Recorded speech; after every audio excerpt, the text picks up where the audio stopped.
حالات بڑے سنگین ہیں. حالات کا مطلب یہ نہیں ہے کہ یوپی میں فلاں کی حکومت آ گئی اور اتراکھنڈ میں فلاں کی آ گئی. یہ حالات میں مراد نہیں لے رہا ہوں.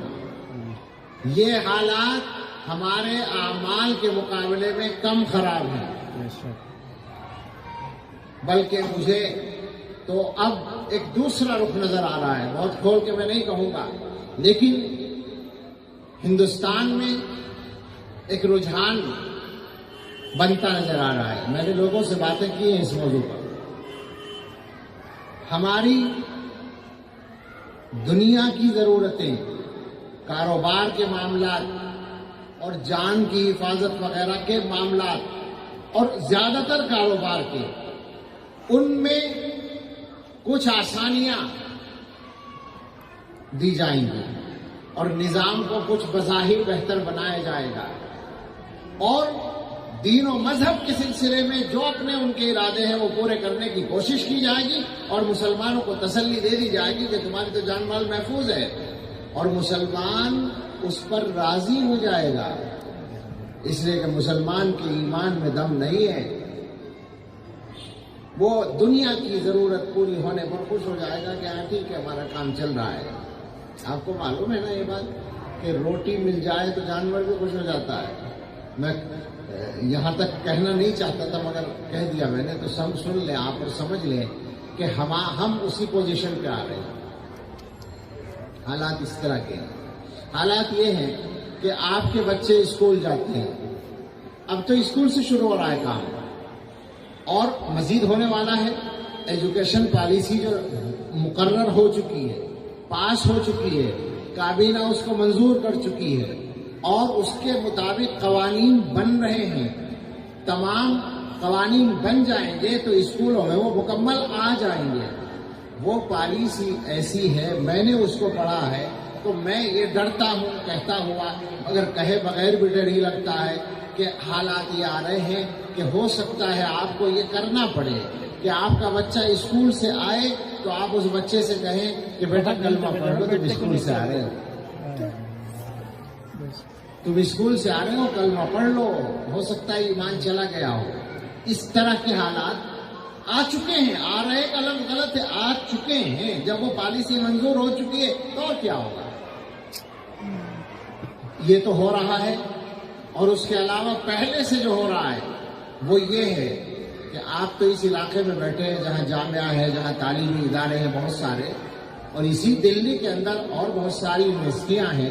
آپ چلے جائیں ذرا سا کبھی جائزہ لے لیں، جا کر JNU میں چلے جائیں، DU میں چلے جائیں اور دوسری یونیورسٹیوں میں چلے جائیں تو آپ کو پتہ چلے گا کہ وہ جو اعلیٰ تعلیم تک آپ کے بچے پہنچ رہے ہیں یا کسی کے بھی، ان میں سے ایک اچھی خاصی تعداد ایتھسٹ ہو کے واپس آ رہی ہے، ملحد ہو کے، خدا اور مذہب کا منکر بن کے.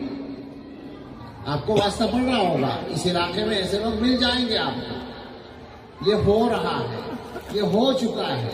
بہت سے ان میں ایسے ہیں جن کا بیک گراؤنڈ ہندو ہے، عیسائی ہے، لیکن ایک خاصی تعداد جو نہیں ہونی چاہیے ایک بھی، وہ تعداد مسلمانوں کی بھی ہے. مسلمانوں کے بچے بھی باقاعدہ، اور میں ذاتی طور پر جانتا ہوں، میں سنی سنائی نہیں کہہ رہا، مجھے ذاتی طور پر معلوم ہے، بعض دیندار گھرانوں کے بچے بھی ملحد بنے ہیں.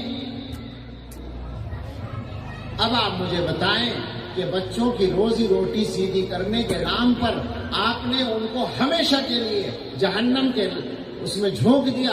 آپ راضی ہیں اس صورتحال پر؟ اتنی خطرناک بات ہے،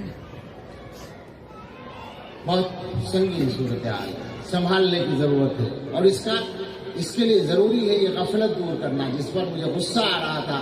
سچی بات یہ ہے کہ مسلمانوں کی غفلت وہ تو ہر معاملے میں چل رہی ہے، مگر اولاد کے معاملے میں جو اکثر مسلمانوں کی غفلت ہے وہ بالکل ناقابل معافی ہے.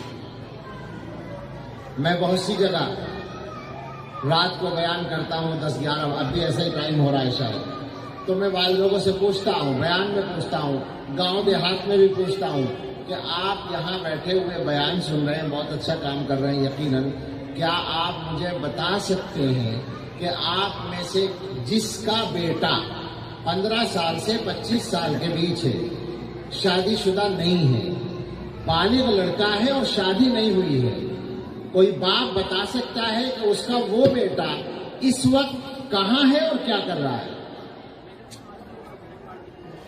آپ بتائیں، سوچیں میرا سوال غلط تو نہیں ہے؟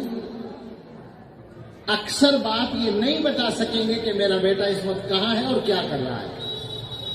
باپ کو تو اس دن عقل آتی ہے جب بیٹا رات کے 1 بجے یا 2 بجے گھر میں آتا ہے اور ابا سے دروازہ کھولنے کو کہتا ہے، یا ابا پہلے ہی سے جاگ رہے ہوتے ہیں اس کے انتظار میں اور وہ جھومتا ہوا نشے میں آتا ہے، یا اس کے چہرے سے کسی اور گناہ کے آثار نظر آتے ہیں، تو باپ کو عقل آتی ہے کہ بیٹا بگڑ گیا ہے۔ تو بیٹا ایک دن میں نہیں بگڑا ہے، آپ کی غفلت نے بچپن سے اس کو بگاڑا۔ کہاں ہے مسلمان؟ کیا کر رہے ہیں آپ؟ بچوں کے سلسلے میں اس غفلت کی گنجائش کیا ہے؟ آپ مجھے بتائیں۔ بچے بہت سے گھروں کے مسجد میں آتے ہیں، کسی بچے کو آپ نے سکون سے کھڑے ہوئے دیکھا ہے مسجد میں؟ یہ تو ہوتا ہے کہ بچہ جب مسجد میں شور کرتا ہے تو آپ میں سے کئی آدمی اس کو ڈانٹنے کے لیے کھڑے ہو جاتے ہیں۔ یہ ایک دوسری غلطی ہوتی ہے۔ جیسے یہاں ہو رہا تھا، میں نے منع کیا، بچہ ہے وہ، اس کو سکھایا نہیں گیا تو وہ اپنی حرکتیں کرے گا۔ اب آپ اس کو یہاں کھڑے ہو کر ڈانٹیں گے تو یہ آپ کی دوسری غلطی ہے۔ مسجد میں آپ زور سے ڈانٹیں گے، دوسری غلطی کر رہے ہیں۔ پہلی غلطی جو تھی وہ یہ تھی کہ آپ نے گھر میں سے مسجد میں بھیجنے سے پہلے اس کو مسجد کا ادب نہیں سمجھایا، نہیں سکھایا، اس کی عادت نہیں ڈالی۔ کرنے کا کام یہ تھا۔ تو بھائیوں، بچوں کو سنبھالیے۔ قوا انفسکم واہلیکم نارا وقودھا الناس والحجارہ، بچاؤ، اپنے آپ کو بھی بچاؤ اور اپنے گھر والوں کو بھی بچاؤ جہنم سے۔ یہ مسلمان کی نمبر 1 کی ڈیوٹی ہے۔ اپنے حصے کے کام جب تک ہم نہیں کریں گے، ہمارے حالات ٹھیک نہیں ہو سکتے۔ حالات ہمارے ہیں نا، تو ہمیں کچھ کرنا پڑے گا ٹھیک کرنے کے لیے، اور اس کا طریقہ یہ ہے کہ ہم اپنے آپ کو ٹھیک کریں اور اپنے بچوں کو ٹھیک کریں، اپنی نسلوں کو ٹھیک کریں۔ جو بگاڑ آ رہا ہے وہ عام طور پر ہم لوگوں کی غفلت کا نتیجہ ہوتا ہے۔ ایک اور قصہ جس کو سب جانتے ہیں، یہ جو بین المذاہب شادیوں کا قصہ ہے۔ غیروں کے بچوں کے ساتھ بچیوں کی شادیاں اچھی خاصی تعداد میں ہو چکی ہیں 2-4 سال کے اندر۔ پتہ نہیں اتنی تعداد ہے یا نہیں جو بعض حضرات نے بیان کی ہے، لیکن بہرحال ایک بھی ہوتی تو مسلمانوں کے لیے غلط تھا۔ سینکڑوں تو ہوئی ہیں، بلکہ ہزاروں تو ہوئی ہیں۔ کیوں ہوئی ہے؟ وہی غفلت، ماں باپ کی غفلت اولاد کی طرف سے۔ ماں باپ کو پتہ ہی نہیں ہوتا کہ میرا بچہ کالج میں پڑھنے جاتا ہے تو کالج کا صحیح ٹائم کیا ہے، وہاں پہنچنا کس وقت ضروری ہے اور بچہ کس وقت جا رہا ہے، اور وہاں کی چھٹی کب ہوتی ہے اور بچے کو وہاں سے گھر آنے میں کتنا ٹائم لگتا ہے اور اس کو اتنے بجے تک پہنچ جانا چاہیے۔ یہ کتنے ماں باپ کو پتا ہے؟ مجھے بتائیں۔ آپ سوچیں گے کہ ہم نے تو گاڑی لگا رکھی، ڈرائیور لے کے آتا ہے، گاڑی میں آ جاتے ہیں، صحیح ٹائم پر آ جاتے ہیں۔ اب میں کیا بتاؤں آپ سے، کیسے کیسے تجربے ہیں۔ آپ کو پتا ہے کہ آپ کا بچہ گاڑی سے آتا ہے، میرے علم میں ایسے واقعات ہیں کہ اسکول سے نہیں، مدرسے سے، ایک شہر میں مدرسے سے ایک لڑکی گاڑی میں آتی تھی واپس، اور روزانہ وقت مقرر پر آتی تھی۔ ایک دن اس وقت پہ نہیں آئی، ماں باپ سمجھتے تھے وقت مقررہ پر آتی ہے۔ ایک دن دیر ہو گئی تو انہوں نے فون کیا مدرسے کے دفتر میں، انہوں نے کہا وقت پہ گاڑی چلی گئی، اس گاڑی میں وہ بچی بھی گئی ہے۔ تو پریشانی ہوئی ماں باپ کو۔ اب وہ کچھ دیر کے بعد پہنچی تو اس نے کوئی بہانہ کر دیا، لیکن باپ کو فکر ہو گئی۔ باپ نے ڈرائیور سے بات کی تو پتہ ہی چلا۔ میں یہ واقعہ سنا رہا ہوں تاکہ آپ کو سمجھ میں آئے کہ ذرا سی بھی غفلت کہاں کہاں شیطان کو موقع دیتی ہے۔ پتہ چلا کہ اس کو اپنے گھر آنے کے لیے جس چوراہے پر اترنا چاہیے وہ اس سے ایک چوراہا پہلے روزانہ اتر جاتی ہے۔ اب باپ کو تشویش ہوئی کہ ایسا کیوں ہوتا ہے. یعنی فرض کریں کہ جیسے 8 نمبر میں رہنے والی لڑکی 4 نمبر میں اتر جاتی ہے یا 5 نمبر میں اتر جاتی ہے، تو باپ وہیں کھڑا ہو گیا جہاں وہ اترتی تھی. تو اس نے دیکھا کہ ایک لڑکا پہلے سے کھڑا ہے. جیسے ہی وہ اتری تو وہ لڑکا بائک لے کے قریب آ گیا اور وہ اس کے ساتھ بیٹھ کے چلی گئی، اور تھوڑی دیر کے بعد وہ آ جاتی جیسا روزانہ آتی تھی. گھر والے سمجھ رہے ہیں کہ آنے کا ٹائم 4 بجے ہے، جبکہ وہ 3 بجے آ جاتی ہے اور 4 بجے تک اس کے ساتھ رہتی ہے. یہ ہوا. باپ کو غیرت آئی، اس نے وہیں پٹائی شروع کر دی. پھر گھر لے آیا. گھر آ کر جب ماں کو پتہ چلا کہ باپ نے وہیں پٹائی شروع کر دی تھی، تو ماں نے باپ سے لڑنا شروع کر دیا.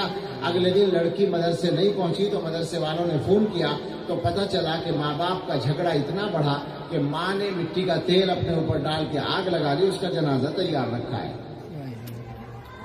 یہ واقعہ پیش آیا میرے علم میں. میں شہر کا نام نہیں بتاؤں گا، دور کی بات ہے، ہندوستان ہی کی ہے، مگر ایسا بھی ہوتا ہے. تو اتنی باریکیوں پر نظر رکھنے کی ضرورت ہے اس زمانے میں. بچے کے پاس موبائل ہے، آپ کو پتہ ہونا چاہیے موبائل کس چیز میں استعمال ہو رہا ہے، اس کا کس سے رابطہ ہے. فیس بک پر یا کسی اور ایپ پر وہ کس سے رابطہ رکھے ہوئے ہے، کس کا میسج آیا ہوا ہے، کس کو اس نے میسج کیا ہے. آپ اس کو پابند کریں کہ وہ آپ کے سامنے موبائل استعمال کرے، گھر والوں کے سامنے کرے، اکیلے میں جا کر نہ کرے، بستر پر لیٹ کر نہ کرے. اس کا پابند کرنا پڑے گا، اس کے علاوہ راستہ ہی نہیں ہے. دیکھیے صاحب، جینا ہے، اگر دنیا کے اندر جینا ہے صحیح طریقے سے اور آخرت کی مصیبت سے بچنا ہے تو محنت تو کرنی پڑے گی، کام تو کرنا پڑے گا، غفلت تو دور کرنی پڑے گی. جہنم سے گھر والوں کو اور اپنے آپ کو بچانا یہ ہماری سب سے بڑی ذمہ داری ہے.